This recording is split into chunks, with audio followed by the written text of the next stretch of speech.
Channel. So ఈరోజు నేను చేసే కర్రీ ఏంటంటే సోరకాయ ఫ్రై. సో సోరకాయ ఫ్రైకి కావాల్సిన పదార్థాలు: సోరకాయని ఇలా పొట్టు తీసి నీట్గా కడుక్కొని ఇలా చిన్న చిన్న ముక్కలుగా కట్ చేసుకున్నాను. సో అలాగే కొన్ని పచ్చిమిర్చి కూడా కట్ చేసుకున్నాను. ఆనియన్స్ కూడా వేసుకోవచ్చు. సో నేనైతే వేసుకోవడం లేదు, స్కిప్ చేస్తున్నాను. మీకు ఇష్టమైతే వేసుకోండి, నేనైతే వేసుకోవడం లేదు. సో ఇప్పుడు మనం కర్రీకి కావాల్సిన పదార్థాలు అయితే చూపించాను కదా. ఇప్పుడు కర్రీ ఎలా చేసుకుందామో స్టార్ట్ చేస్తున్నాను, చూడండి. ఇలా స్టవ్ ఆన్ చేసుకొని ఒక కడాయి పెట్టుకోవాలి. కడాయి అయితే హీట్ అవుతుంది. సో హీట్ అయిన తర్వాత నేను ఒక 2 టేబుల్ స్పూన్ ఆయిల్ అయితే వేసుకుంటున్నాను, చూడండి.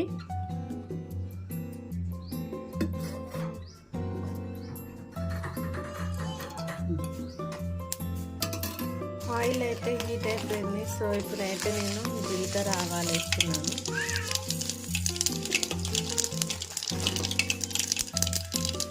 పోపు దినుసులు వేస్తున్నాను.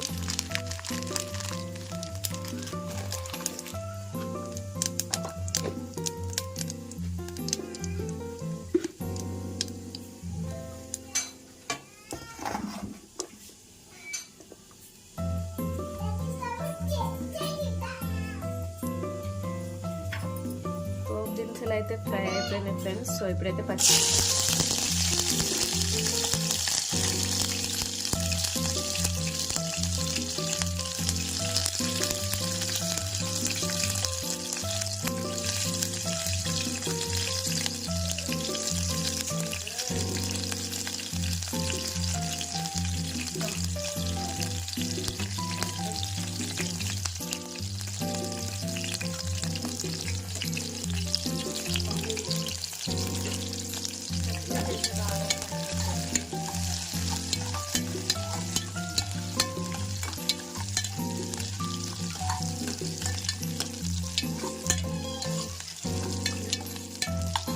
చేసి బాగా వేగిపోయాయి. సో ఇప్పుడైతే నేను సొరకాయ ముక్కలు వేసుకుంటున్నాను, చూడండి.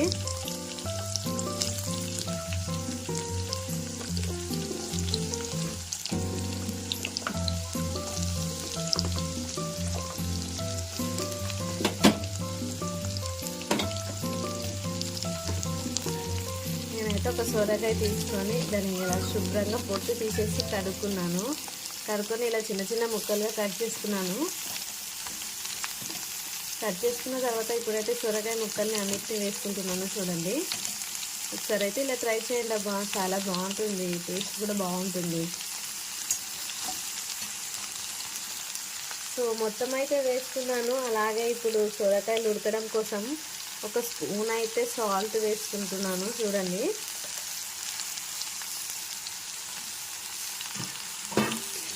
సో ఇప్పుడైతే మొత్తం ముక్కలకి పట్టే విధంగా కలుపుకోవాలి సాల్ట్ అంతా. ఎందుకంటే ఆ సాల్ట్ అంతా ముక్కలకి పట్టిన తర్వాత సొరకాయలు అయితే ఉడికిస్తుంది. అందుకోసమని నేనైతే సాల్ట్ వేస్తున్నాను. సాల్ట్ అంతా ముక్కలు పట్టే విధంగా కలుపుకోండి.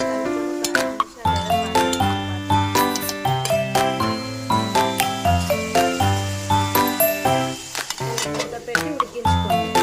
సొరకాయ ముక్కలు అయితే ఉడికిపోయి కావచ్చు. ఒకసారి ఇలా మూత తీసుకొని పక్కన పెట్టుకొని మళ్ళీ ఒకసారి బాగా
1 టేబుల్ స్పూన్స్ పసుపు అయితే వేసుకుంటున్నాను చూడండి.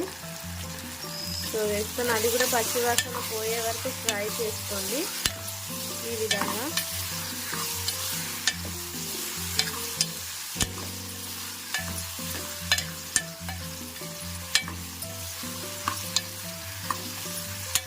పసుపు మొత్తం ముక్కలకి పట్టే విధంగా ఫ్రై చేసుకోండి ఫ్రెండ్స్.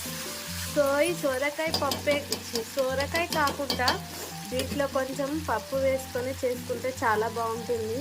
సో నేనైతే ఇప్పుడు కేవలం సోరకాయ కర్రీ మాత్రమే చేస్తున్నాను. మళ్ళీ నెక్స్ట్ టైం మీరు బాగుందని కామెంట్ చేస్తే సోరకాయ పప్పు కూడా చేస్తాను. సో ఇప్పుడైతే ఖాళీ సోరకాయ ఫ్రై చేస్తున్నాను. ఎలా ఉందో చూడండి. ఇలా మాత్రం ట్రై చేయండి, చాలా బాగుంటుంది. సో ఇప్పుడైతే ఒక 5 నిమిషాల పాటు మళ్ళీ ఉడికించుకుందాము. లాస్ట్లో కొంచెం కొత్తిమీర వేసుకొని సర్వ్ చేసుకుంటే అంతే, సోరకాయ ఫ్రై రెడీ అండి. ఎలా ఉందో కామెంట్ చేయండి, అలాగే హాయ్ కూడా చేయండి. సో మా వీడియో నచ్చినట్టయితే షేర్ చేయండి అబ్బా. బాయ్. అలాగే ఈ కర్రీ కూడా ఎలా ఉందో తప్పకుండా కామెంట్ చేయండి. అంతే ఫ్రెండ్స్, సోరకాయ ఫ్రై అయితే రెడీ.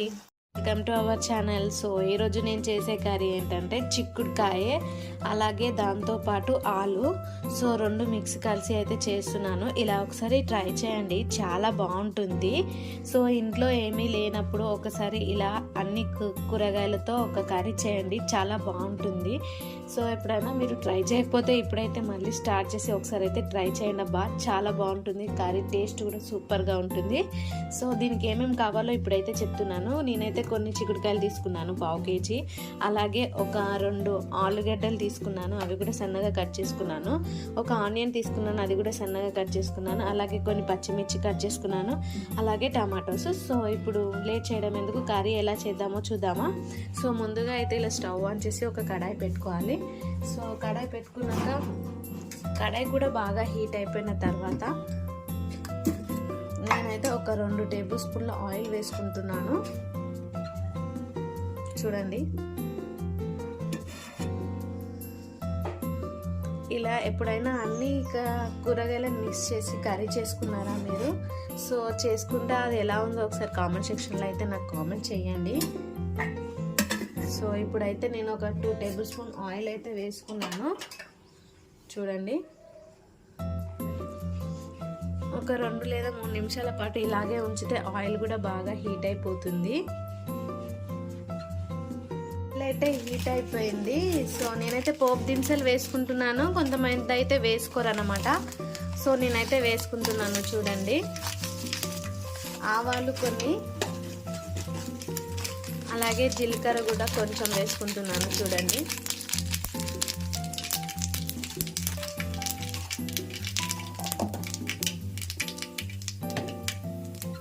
అవి బాగా ఫ్రై అయిపోయిన తర్వాత ముందుగా కట్ చేసుకున్న ఆనియన్స్ ఉన్నాయి కదా, సో వాటిని అయితే వేసుకోవాలి.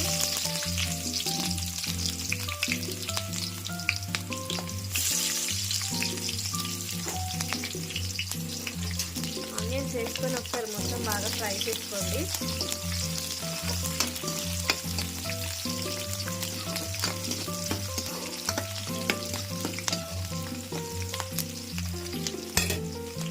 అలాగే నేనైతే కొంచెం కరివేపాకు వేసుకుంటున్నాను, ఎందుకంటే కర్రీ ఫ్లేవర్ బాగుంటుంది, స్మెల్ కూడా బాగా వస్తుంది కదా. సో అందుకోసమని కొంచెం అయితే ఒక 2 రెబ్బల కరివేపాకు వేసుకున్నాను. సో చూడండి, ఆనియన్స్ అయితే ఫ్రై అయిపోతున్నాయి ఫ్రెండ్స్. ఈ విధంగా ఫ్రై చేయాలి. అయితే పచ్చి పచ్చిగా ఉండకుండా ఫ్రై అయిపోయాయి. సో ఇప్పుడైతే నేను కొన్ని పచ్చిమిర్చి అయితే వేసుకుంటున్నాను అన్నమాట. సో ఇవి కూడా వేసుకున్నాను చూడండి. వేసుకొని మొత్తం ఒకసారి బాగా ఫ్రై చేసుకొని ఇది కూడా ఒక 5 లేదా 10 నిమిషాల పాటు నూనెలోనే ఉడికించుకోండి ఫ్రెండ్స్, ఎందుకంటే పచ్చిమిర్చి మొత్తం నూనెలోనే ఉడకాలి కదా. సో ఇప్పుడైతే ఇది కూడా ఉడికిపోతున్నాయి. పచ్చిమిర్చి అయితే ఉడికిపోయాయి. ఇప్పుడు నేను ముందుగా అయితే చిక్కుడుకాయలను ఒలుచుకొని శుభ్రంగా కడుక్కొని నీటిలో పెట్టుకున్నాం కదా, వాటిని అయితే వేసుకుంటున్నాను చూడండి.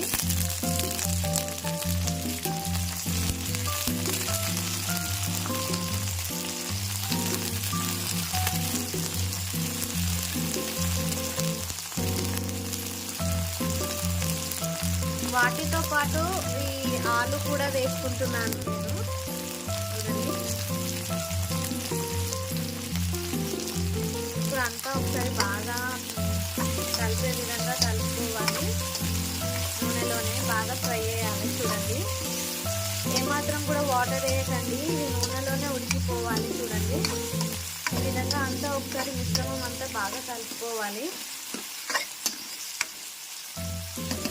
ఇప్పుడు ఒక 5 నిమిషాల పాటు నూనెలోనే ఉడికించుకున్నాము. సో మూత పెట్టేశాను. సో ఇప్పుడైతే ఉడికిపోయింది ఫ్రెండ్స్. ఒక 5 నిమిషాలు ఉడికించుకున్నాం కదా. సో మూత తీయగానే ఇలా అయితే మొత్తం ఉడికిపోయింది. చూడండి,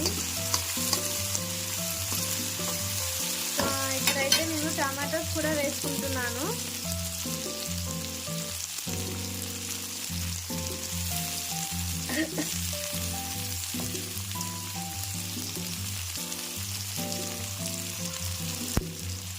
టమాటోస్ వేసుకున్న వెంటనే కొంచెం సాల్ట్ వేయాలి ముందు నుంచి, ఎందుకంటే టమాటోస్ మెత్తబడిపోతాయి కదా.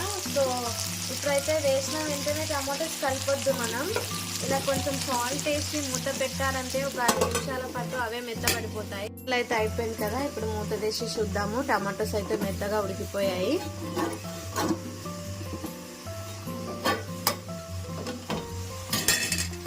చూడండి, టమాటోస్ కూడా మెత్తబడిపోయాయి friends.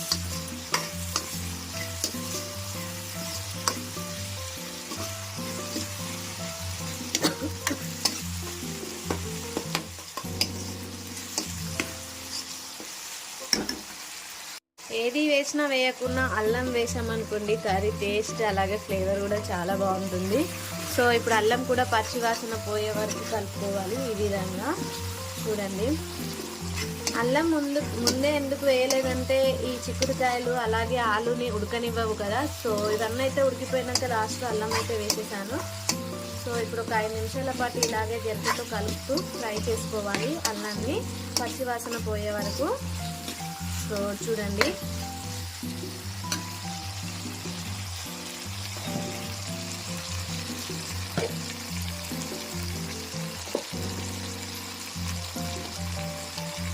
Please support and subscribe my channel. So లాస్ట్లో అయితే కొత్తిమీర వేసేసి గార్లిక్ చేయండి. అంతే ఫ్రెండ్స్, చిక్కుడుకాయ ఆలు కర్రీ అయితే రెడీ అయిపోయింది. ఎలాగుందో కామెంట్ సెక్షన్లో అయితే తప్పకుండా కామెంట్ చేయండి. అలాగే లైక్, షేర్, సబ్స్క్రైబ్ చేసుకోండి. Please support my channel.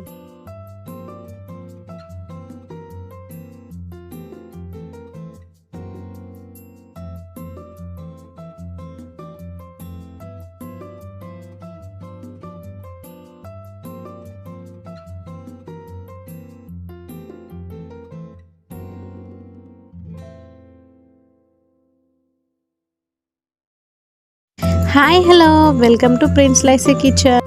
So ఈరోజు నేను చేసే కర్రీ ఏంటంటే బాయిల్డ్ ఎగ్ కర్రీ. ఇలా ఒకసారి ట్రై చేయండి, చాలా బాగుంటుంది. టేస్ట్ కూడా అదురుతుంది. అలాగే మళ్ళీ తినాలని మళ్ళీ చేసుకుంటారు. సో ఇప్పుడైతే ఒక గిన్నె పెట్టుకోవాలి. ఆ గిన్నెలో ఒక 3-4 కప్పుల వాటర్ వేసుకొని కోడిగుడ్లు అయితే ఉడికించుకోవాలి. అలాగే ఇంకో స్టవ్ కూడా ఆన్ చేసి ఒక కడాయి పెట్టుకోవాలి. కడాయి బాగా హీట్ అయిన తర్వాత ఒక 3 టేబుల్ స్పూన్ల ఆయిల్ వేసుకోవాలి. అంటే నేను కర్రీకి సరిపడంత ఆయిల్ వేసుకున్నాను. సో మీరు కూడా ఎంత కావాలనుకుంటున్నారో అంత క్వాంటిటీ అయితే వేసుకోండి. నేనైతే ఒక 3 టేబుల్ స్పూన్ ఆయిల్ వేసుకున్నాను. ఆయిల్ కూడా బాగా హీట్ అయిపోయింది. ఆయిల్ హీట్ అయ్యడం కోసం ఒక 2-3 నిమిషాల పాటు హీట్ చేసుకోండి. త్వరగా అయితే హీట్ కాదు కదా. సో ఇప్పుడైతే ఆయిల్ హీట్ అయిపోయింది. ముందుగా మనమైతే ఇంతకుముందు కోడిగుడ్లను అయితే ఉడికించుకున్నాం కదా, అవైతే శుభ్రంగా కడుక్కొని పొట్టి తీసి పక్కన పెట్టుకోవాలి. ఇప్పుడు ఆయిల్ హీట్ అయింది కదా, ఈ ఆయిల్లో వేసుకొని కొంచెం సాల్ట్, అలాగే కొంచెం పసుపు, కారం, కొంచెం ఉప్పు వేసుకొని మంచిగా ఫ్రై చేసుకోవాలి. ఫ్రై చేసుకొని పక్కన పెట్టుకోవాలి. ఇప్పుడైతే ఒక 2-3 లేదా ఒక 4-5 ఉల్లిపాయలను తీసుకొని సన్నగా తరుముకోవాలి. అలాగే ఒక 2-3 టమాటోస్ కూడా తీసుకొని అవి కూడా సన్నగా కట్ చేసుకొని పెట్టుకోవాలి. ఇప్పుడు అదే కడాయిలో ఇంకొక 1 టేబుల్ స్పూన్ ఆయిల్ వేసుకొని ముందుగా అయితే కట్ చేసి పెట్టుకున్న ఆనియన్స్ ఉన్నాయి కదా, సో వాటిని అయితే వేసుకొని బాగా ఫ్రై చేసుకోవాలి. అంటే లైట్ బ్రౌన్ కలర్లో వచ్చేంత వరకు ఫ్రై చేసుకోవాలి. వెంటనే సాల్ట్ అయితే వేయకూడదు ఫ్రెండ్స్. వెంటనే సాల్ట్ వేయడం వలన ఆనియన్స్ అయితే పచ్చి పచ్చిగానే ఉండిపోతాయి. సో కొంతమంది అయితే వెంటనే సాల్ట్ వేస్తారు, అలా వేయకూడదు. అలాగే ఇప్పుడు ఒక కప్ టమాటోస్ అయితే తీసుకున్నాను. సో నేనైతే చెప్పాను కదా కర్రీకి సరిపడంత టమాటోస్ అని. సో అలాగే ఒక 1 కప్ టమాటోస్ అయితే తీసుకొని వేసుకొని బాగా ఫ్రై చేసుకున్నాను. చూడండి నేనైతే మొత్తం నూనెలోనే ఫ్రై చేసుకుంటున్నాను, ఏమాత్రం కూడా వాటర్ యాడ్ చేయలేదు. అలాగే 1 టేబుల్ స్పూన్ సాల్ట్ వేసుకున్నాను. సాల్ట్ వేసుకోవడం వలన టమాటోస్ అయితే తొందరగా మెత్తబడిపోతాయి, అందుకోసమని సాల్ట్ వేసుకున్నాను. సాల్ట్ వేసుకున్న తర్వాత ఒక 5-10 నిమిషాల పాటు అవి నూనెలోనే ఉడికించుకోవాలి, ఎందుకంటే టమాటోస్ త్వరగా మెత్తపడవు కదా. ఇప్పుడైతే ఒక 1 టేబుల్ స్పూన్ అల్లం వెల్లుల్లి పేస్ట్ అయితే తీసుకున్నాను. సో అది కూడా ఫ్రై చేసుకుంటున్నాను. పచ్చివాసన పోయేంత వరకు ఫ్రై చేసుకోవాలి. ఒక 2 నిమిషాల పాటు అలానే ఫ్రై చేసుకుంటూ ఉండాలి. సో ఇప్పుడు మళ్ళీ ఒక 5 నిమిషాల పాటు ఉడికించుకుంటున్నాను. సో చూడండి టమాటోస్ అయితే మెత్తబడిపోయాయి. అలాగే 1 టేబుల్ స్పూన్ పసుపు అయితే వేసుకున్నాను. కర్రీకి సరిపడంత వేసుకోండి ఫ్రెండ్స్, నేనైతే 1 టేబుల్ స్పూన్ వేసుకున్నాను అన్నమాట. అది కూడా పచ్చివాసన పోయేంత వరకు ఫ్రై చేసుకోవాలి. ఫ్రై చేసుకొని ఒక 5 నిమిషాల పాటు నూనెలోనే ఉడికించుకోవాలి. సో ఇప్పుడు కర్రీకి సరిపడంత కారం వేసుకోవాలి, అంటే 2 టేబుల్ స్పూన్ కారం వేసుకున్నాను. కారం కూడా బాగా ఫ్రై అయ్యాలి. సో కారం వేసిన వెంటనే ఏమాత్రం అయితే వాటర్ వేయద్దు, కారం అయితే నూనెలోనే ఉడకాలి. నూనెలోనే ఉడుకొని కారం పైకి తేలే విధంగా ఉడికించుకోండి, అంటే ఒక 5-10 నిమిషాల పాటు ఉడకాలి. ఉడికిన తర్వాత కర్రీ మీద ఇలా ఆయిల్ తేలిన వెంటనే ఒక 2 లేదా 3 కప్పుల వాటర్ అయితే వేసుకోవాలి, ఎందుకంటే టమాటో అయితే ఉడికిపోదు కదా, ఈ వాటర్ వల్ల టమాటో మెత్తబడిపోతుంది. సో ఒక 5 నిమిషాలు లేదా 10 నిమిషాల పాటు ఉడికిన తర్వాత మనమైతే ముందుగానే ఫ్రై చేసుకున్న ఎగ్స్ అయితే ఉన్నాయి కదా, అవైతే 2 పీసెస్గా కట్ చేసుకొని వేసుకోవాలి. అవి కూడా వేసుకొని అవి కూడా ఒక 10 నిమిషాల పాటు నూనెలోనే ఉడికించుకోవాలి. ఉడికించుకున్న తర్వాత లాస్ట్లో ఒక 1 టేబుల్ స్పూన్ గరం మసాలా, అలాగే 1 టేబుల్ స్పూన్ ధనియాల పౌడర్ యాడ్ చేసి ఫ్రై చేసుకోవాలి. ఒక 10 నిమిషాల పాటు ఫ్రై చేసుకుంటే ఆ కర్రీ స్మెల్ అండ్ ఫ్లేవర్ కూడా చాలా బాగుంటుంది. ఎన్ని వేసినా కానీ లాస్ట్లో మనమైతే కొత్తిమీర వేస్తేనే ఆ కర్రీ అన్న టేస్ట్ బాగుంటుంది, అలాగే కలర్ఫుల్ లుక్ కూడా వస్తుంది. సో లాస్ట్లో అయితే కొంచెం కొత్తిమీర తీసుకొని నీటిలో కడుక్కొని శుభ్రంగా లాస్ట్లో గార్లిక్స్ కోసం వేసుకున్నాను. చూడండి సో ఇంతే ఫ్రెండ్స్, నా బాయిల్డ్ ఎగ్ కర్రీ అయితే రెడీ అయిపోయింది. ఎలా ఉందో కామెంట్ సెక్షన్లో కామెంట్ చేయండి, అలాగే లైక్, షేర్, సబ్స్క్రైబ్